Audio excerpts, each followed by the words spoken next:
ShortCrust Pastry is truly a gift to the world of cooking. The crust, though crunchy in nature, is extremely simple to make. While most people do not attempt it because they feel it is difficult, it is not difficult, but it is slightly time consuming out here. However, here I've got an easy to create one which can be done in good 20 minutes flat. Rest it for 30 minutes and you're good to use it. Let's get to creating it. Creating an effective shortcrust pastry follows a very simple principle. It's got 2 parts of flour to 1 part of butter. So here I've got about 500 grams of refined flour and about 250 grams of salted butter. To this, I'm going to add about 2 grams of salt and just mix it into the flour so that you season the flour really well. Give this a good mix so that everything is well dispersed, and it's time to create this fabulous dough.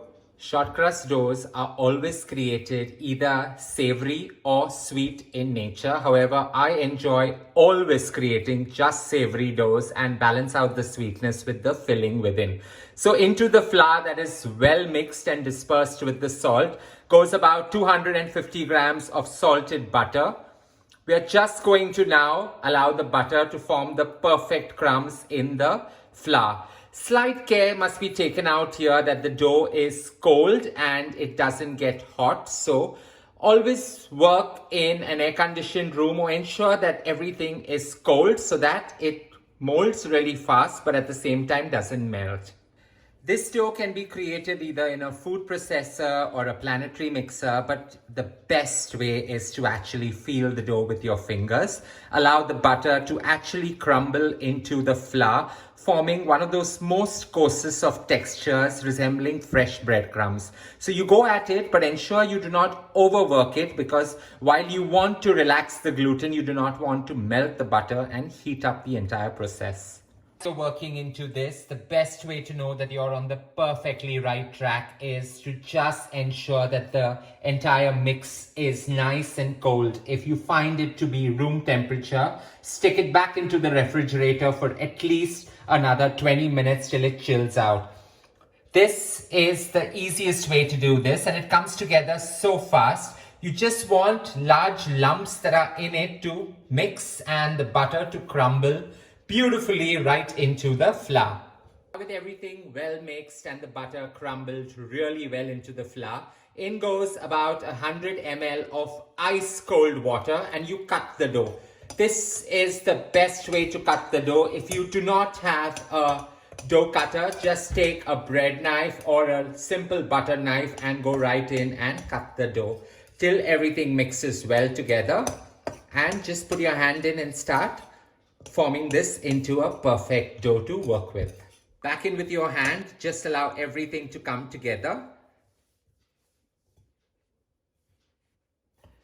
Once the dough has just about come together, you dust your work surface with a little bit of flour and get the dough on it and just bind it together and allow it to chill. It's such a simple process. You just bind the entire thing together, coming together and holding its own. You do not want to overwork the gluten out here, so just slide till it comes together. Shape it into a ball, and we're going to allow it to rest, relax, and be ready to use. This goes into a bowl, and I'm just going to drizzle about 1 ml to 2 ml of olive oil on top so that it forms that protective coating on the entire dough and doesn't give it that dried up feel as it rests in the refrigerator. By resting this right into the refrigerator for 30 minutes, it just relaxes the gluten and gives you one of the most crispiest of crusts that is required to create these. These form the basis of many a happy dinner, pie, quiche, or anything that suits your fancy. So 30 minutes into the refrigerator, or if you have the time, keep it overnight.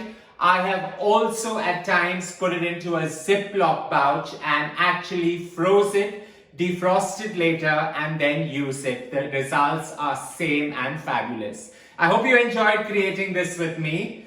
Don't forget to share loads of love by hitting on the like button, and as this is a basic, don't forget to subscribe for many more of these.